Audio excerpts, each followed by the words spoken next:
नमस्कार विद्यार्थी मित्रांनो, तुम्ही जर वन विभागात भरती होण्याची तयारी करत असाल, वनरक्षक या पदासाठी नवीन जाहिरात येते.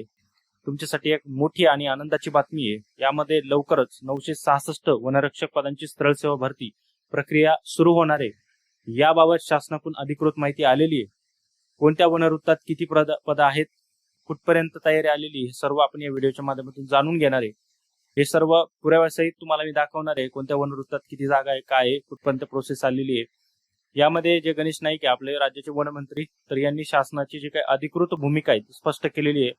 यानुसार महाराष्ट्रातील जे वन विभाग आहे त्यामधील 966 वनरक्षक आणि तत्सम जे काही संवर्गातील पद असतील त्यासाठीची जी काही पूर्ण जी काही प्रक्रिया आहे ती वनवृत्त स्तरावर वेगाने सुरू आहे. आता वनवृत्त म्हणजे काय, वेगवेगळे वनवृत्त आहे. जसं आपलं डिव्हिजनल एरिया असतो त्या पद्धतीने.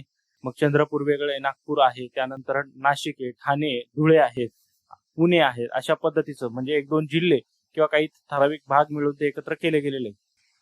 यामध्ये बघूया आपण की डिसेंबर 2025च्या अहवालानुसार कोणत्या वनवृत्तात किती पदे रिक्त आहेत, या जेणेकरून तुम्हाला कोणत्या भागात किती संधी याचा अंदाज येईल. धुळे वनवृत्त असेल त्याच्यामध्ये सर्वात जास्त जागा रिक्त आहेत, 221 जागा आहे. धुळे विभागातील विद्यार्थ्यांसाठी मोठी संधी आहे. आता वन विभागामध्ये तुम्ही कुठल्याही एका वनवृत्तामध्ये अर्ज करू शकता. याची पात्रता असते फक्त 10वी पास, म्हणजे ती SC/STच्या विद्यार्थ्यांसाठी STच्या विद्यार्थ्यांसाठी, इतर विद्यार्थ्यांसाठी 12वी पास आहे.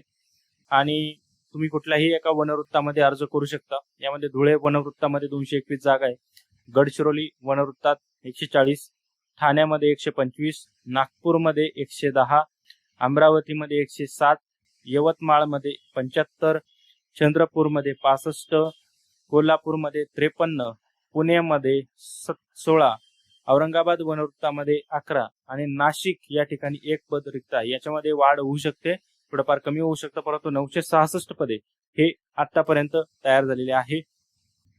वनसेवक नावाचं पद नवीन तयार नाही झालेलं, वनरक्षक हे पद आहे. तर याच्या 966 जागांच्या भरतीसाठी लवकरच ही जाहिरात येणार आहे. याच्या आधी भरती 3 वर्षांपूर्वी झालेली होती. आता 3 वर्षाचा कालावधी लोटलेला आहे. प्रतीक्षा यादीची सुद्धा जी काही लिमिट आहे ती सुद्धा संपलेली आहे. आता याच्यानंतर नवीन जाहिरात येणार आहे. त्यासाठी तुम्ही जर तुमचं स्वप्न असेल एक वनरक्षक, माहिती तुम्हाला यामध्ये खाकी वर्दी असते, पोलिसाचीच वर्दी असते मित्रांनो, परंतु त्यांचं कार्यक्षेत्र फक्त वेगळं असतं. तुम्हाला जंगलाचं संरक्षण करणं ही सर्वात मोठी जबाबदारी असते. मग यामुळे काय करायचं, तुम्हाला आतापासून जो अभ्यासाला तर तयारी करायची आणि वनरक्षक ह्याचा जो काही अभ्यासक्रम किंवा काय असतो ते आपण पुढच्या व्हिडिओमध्ये जाणून घेऊ. यामध्ये तुम्हाला काय वाटतं, तुम्ही कोणत्या वनवृत्तातून फॉर्म भरणार आहात यासोबतच मला खाली कमेंट करून सांगा. आणि चॅनलला लाईक करा, आपल्या व्हिडिओला चॅनलला सबस्क्राईब करा, शेअर करा आणि भेटूया पुढच्या व्हिडिओमध्ये.